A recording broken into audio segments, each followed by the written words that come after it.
Thank you all for joining. For the record, this is the Implementation Advisory Committee Subcommittee focused on violations and penalties. And so yeah, I think we're ready to dive in today. I have an agenda I sent around to. I think we have a short time together, so let's just hop right in. The first thing that's pretty critical is let's just establish the reoccurring schedule that we have. Because once we have that, they don't have to bother you all with scheduling emails ever again. So, um, what we're looking for is maybe somewhere between like an hour, 90 minutes, twice a month. So it'd be every other month, um, would be great. And it could be anytime you all wanted, as long as it's not conflicting with another meeting that we're having too. So daytime is totally fine. Actually, daytime's a little preferable to me, but I'm happy to do later meetings if you all would like to. Oh, Yeah, I'm let me willing to start off. work with any time. Evenings work best for me though. But whatever weekend, this ain't bad. Daytime is really tough. I did my best to make it today because you challenged me to get there today, but it's really tough. But evenings, Fridays, I like Fridays, but that is not as important as evenings or late afternoons like this. So whatever may work for you, Beth. Yeah, Friday afternoons do work really well for me. I work half days on Fridays, so I'm pretty free in the afternoons. But I can also during the days, other weeks is or other days of the week, daytime is pretty tough. But early evenings would also work generally. Maybe not on Tuesday or Wednesday evenings, but Monday or Thursdays in general would work pretty well, or Friday afternoons. Yeah, I think Friday afternoons we both can do better than any other day. Yeah, happy to do Friday afternoons.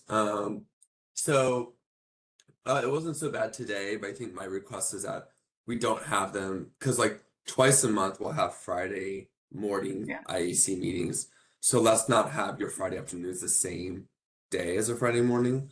So for instance, the next time we'll be doing a meeting will be on the full IEC will be on February 14th in the morning.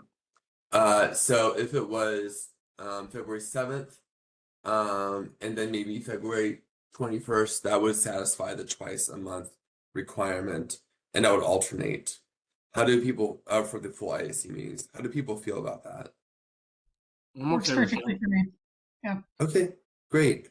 And then Friday afternoons, like, do we like 2:30 or 2, or would you rather do later, like 4? What's your preference? I Two. would, No, go yeah. ahead, Beth. I can go off for you. What's your I, thoughts? I would prefer earlier Friday afternoons if possible.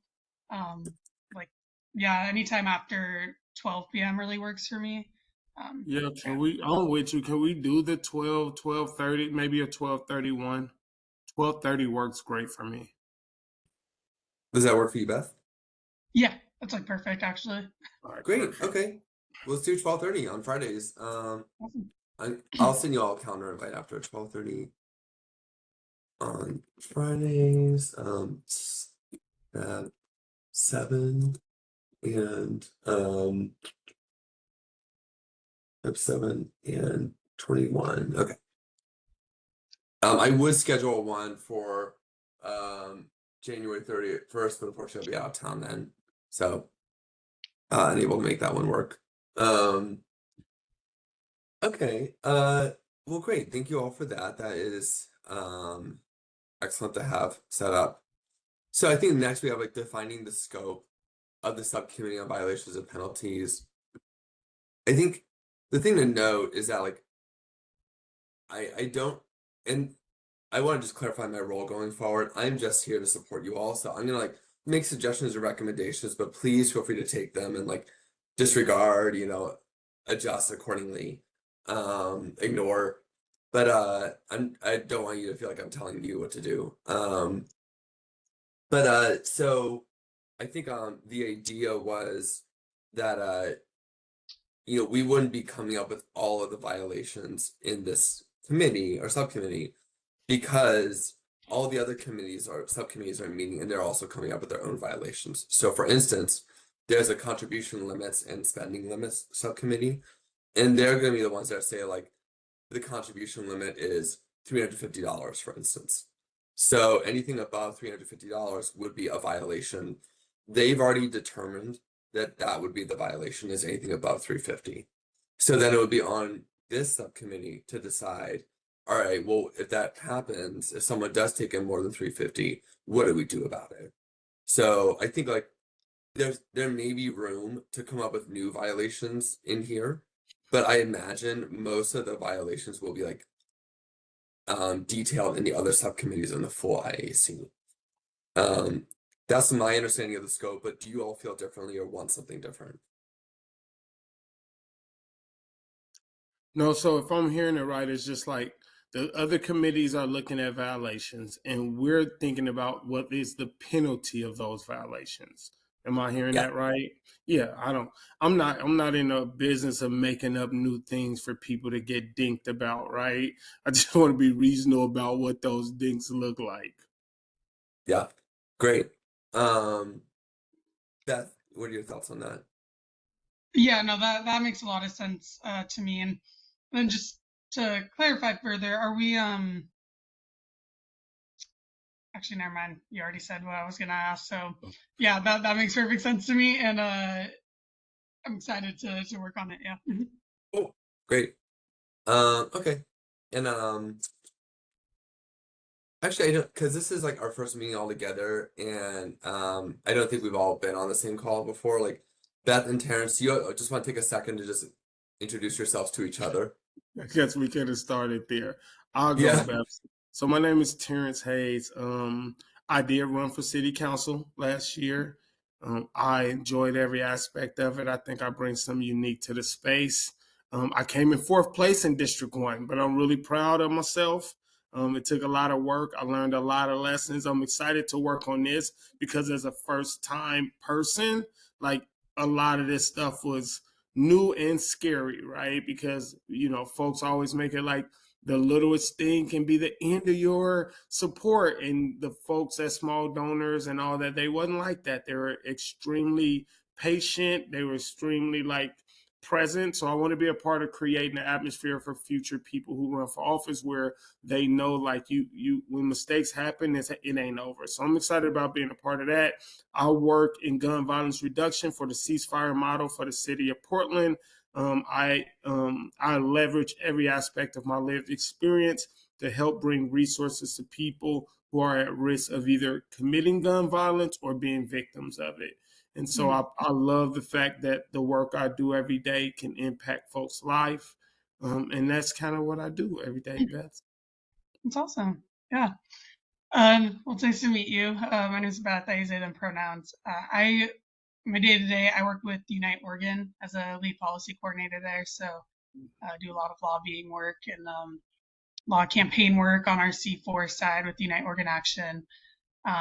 So yeah, I just wanted to, be a voice in this space and help make sure, especially on the violations committee, that we're not being overly prescriptive when people make honest mistakes, right? Like I think if we are trying to build a system that makes it easier to run for office, that also means that might be easier for folks to just make honest mistakes. And I want to make sure that what we're doing isn't pushing people to not run just because they're scared of messing up. So yeah, I'm super excited to be here with y'all and to be in this space, and I think we got some important work ahead of us. So excited to do it together. Great, fantastic. That's actually a perfect segue to just talking about the values that we bring into the subcommittee. Um, I think just like kind of bring forward what the values were over the small donor elections program, and I'm gonna just talk about that a lot through the time we have together, just because it's the closest like thing akin to like what we have here. And so with the small donor elections program. They definitely had a violation, penalties, appeals process, but like those are required for programs. You know, people do break the law. You have to do something about it. But I think the idea is, you know, as you kind of hinted at, Beth, is like the vast majority of time when people violate the rules is by accident. You know, the rules can be a little complicated, no matter how simple you make a program. And, you know, people make mistakes, especially if they're like first-time candidates or running, you know, grassroots campaigns. It might not have like professional staff on board with them. You know, people make mistakes and that's okay. And like if we penalize and violate them, then that's driving people from the program. It's making it tougher for people who do decide to run in the program. And, you know, it's often like punishing candidates from like underrepresented backgrounds because like they might be running without like the professional consultants that like are, you know, worth so much more. You know, are very expensive to hire, I should say. Um, and then also, I think it's just bad for public trust in the program if they're constantly reading about like, you know, the program is like accusing someone of something or, you know, trying to collect a fine or fighting in court with someone about it. Like that just when the public reads about that, they're not focusing, they're not like really hearing why the program is good and what the program's trying to achieve. They're just hearing the program is like, you know, another regulator. Um, so that was like those were the values that small donor elections went from. It's generally like we have to have penalties in place, but also we're trying to like apply them as rarely as possible and give people as many opportunities as they can to like correct the mistake before like, you know, applying something to.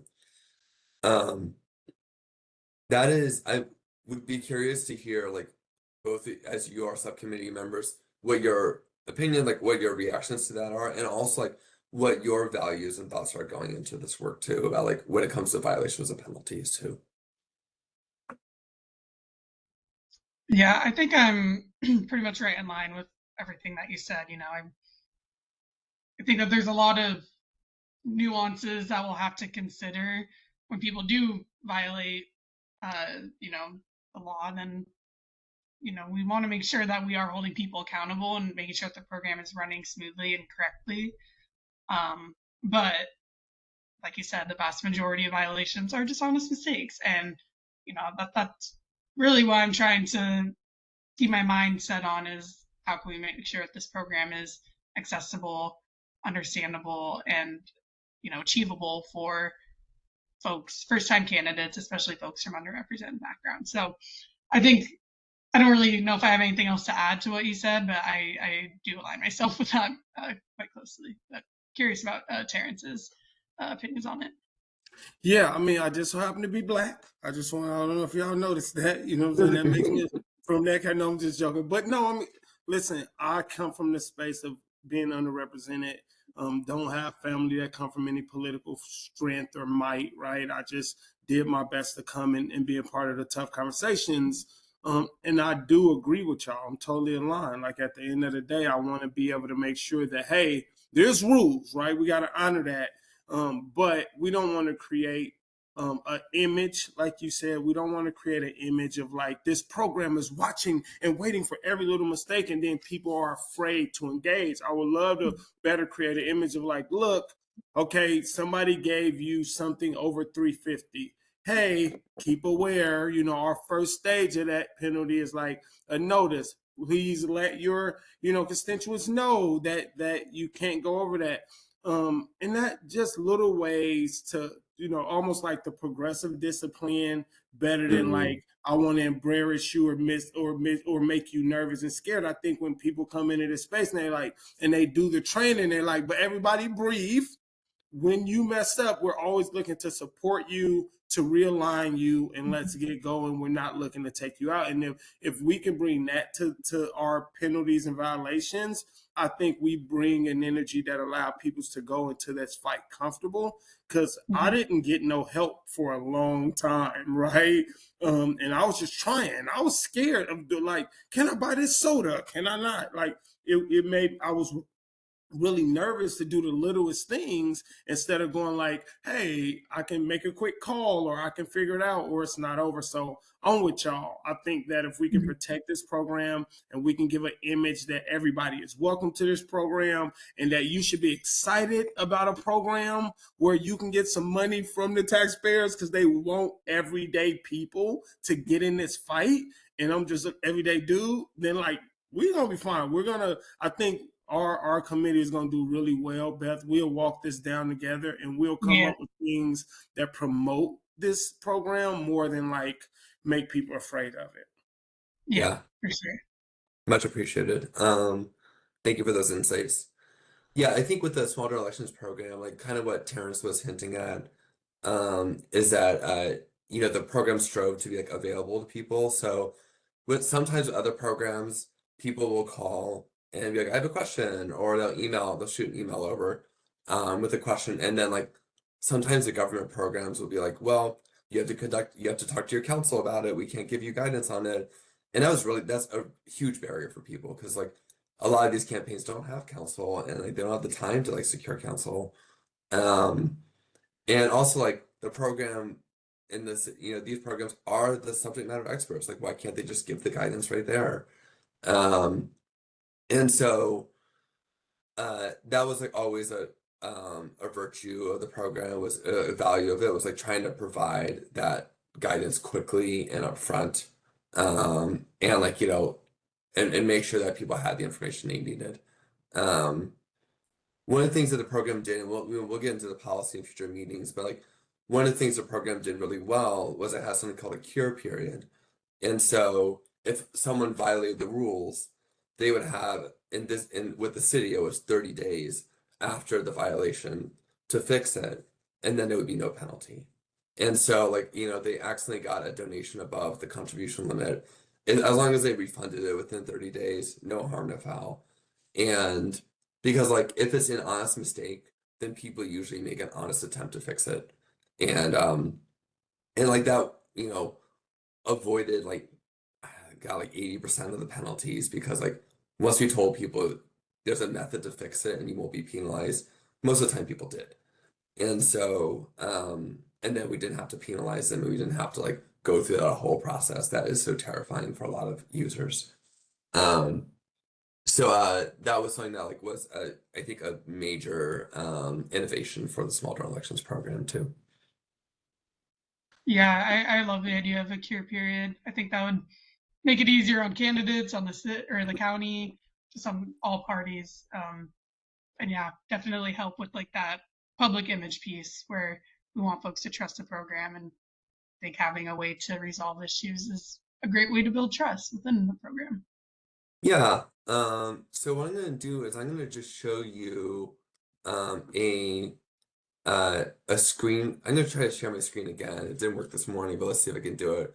Because one of the things the program did well is it developed what's called a penalty matrix. So it's just like a table of all the violations and like what that would mean.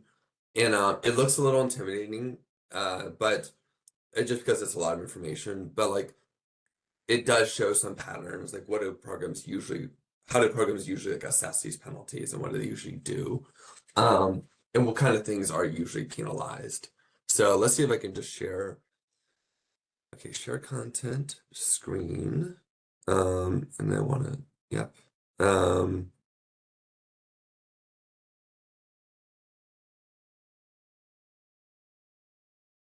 Can you see a table in front of me? Oh, great. Okay. Yep. So this is called the penalty matrix, and it was part of the program's training process.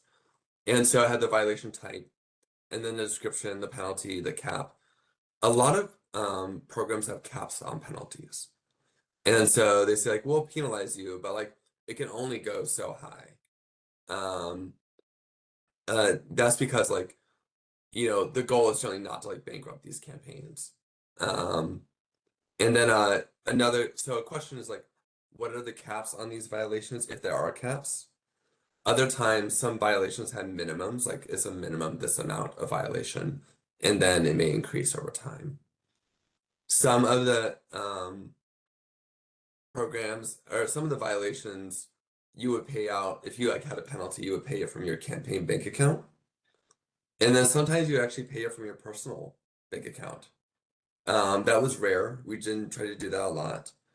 But the idea is that like, you know, is it fair to have, these people are collecting donations from everyday people in their community? Is it fair like those are going to paying penalties instead of helping the candidate campaign? So sometimes um, they would rely on like personal funds in order to pay back the program.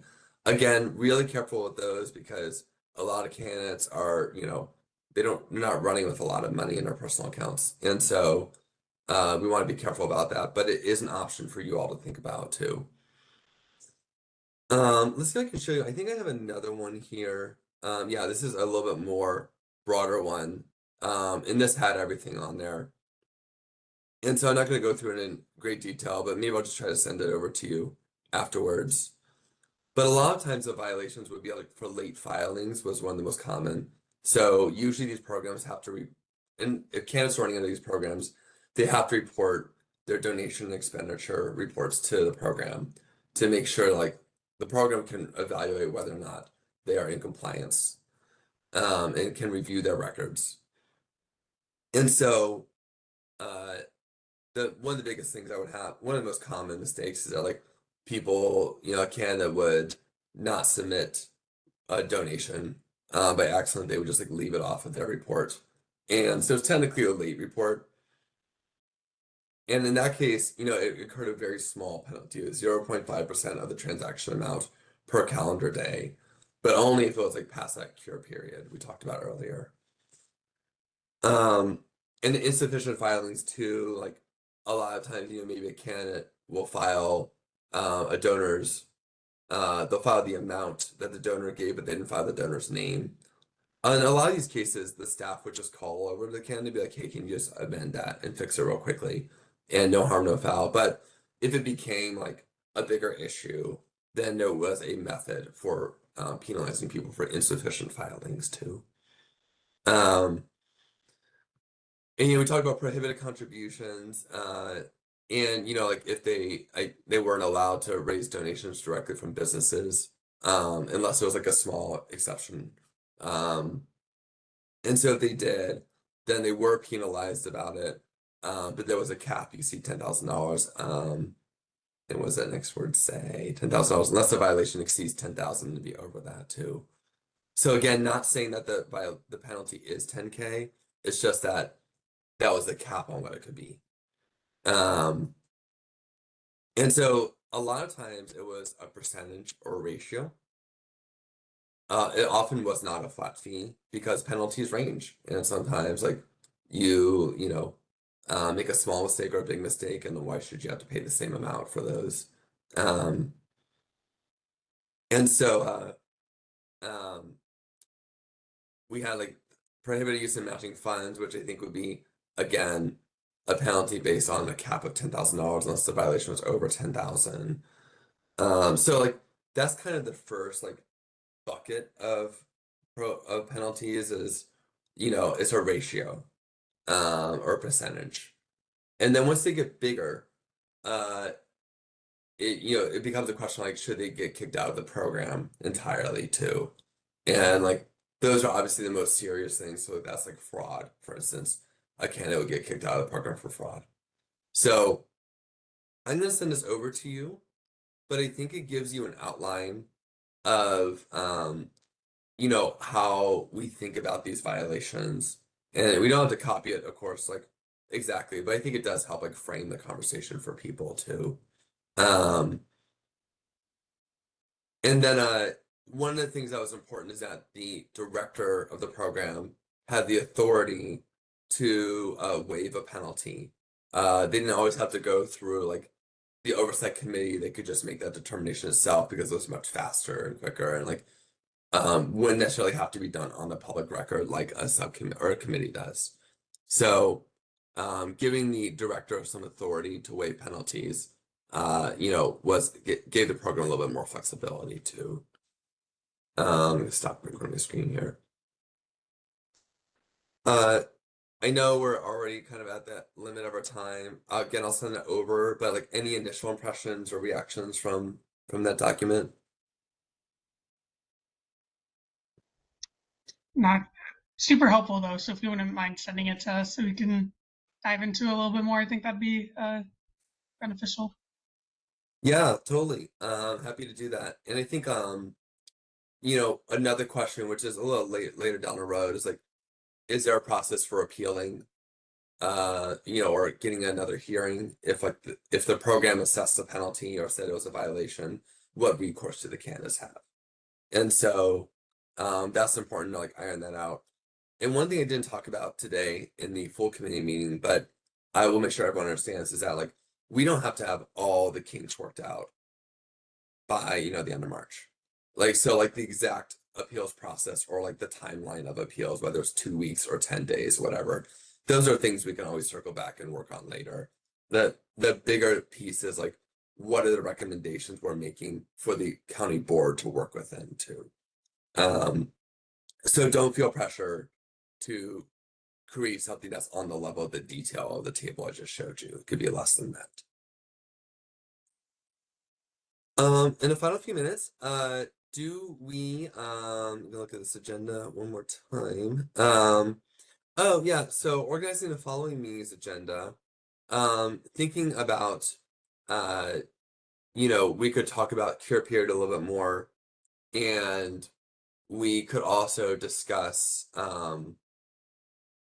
like how to establish like if is there like a ratio amount to so or like a cap or um a minimum. That might be an easier conversation because it's intimidating to take this all at once.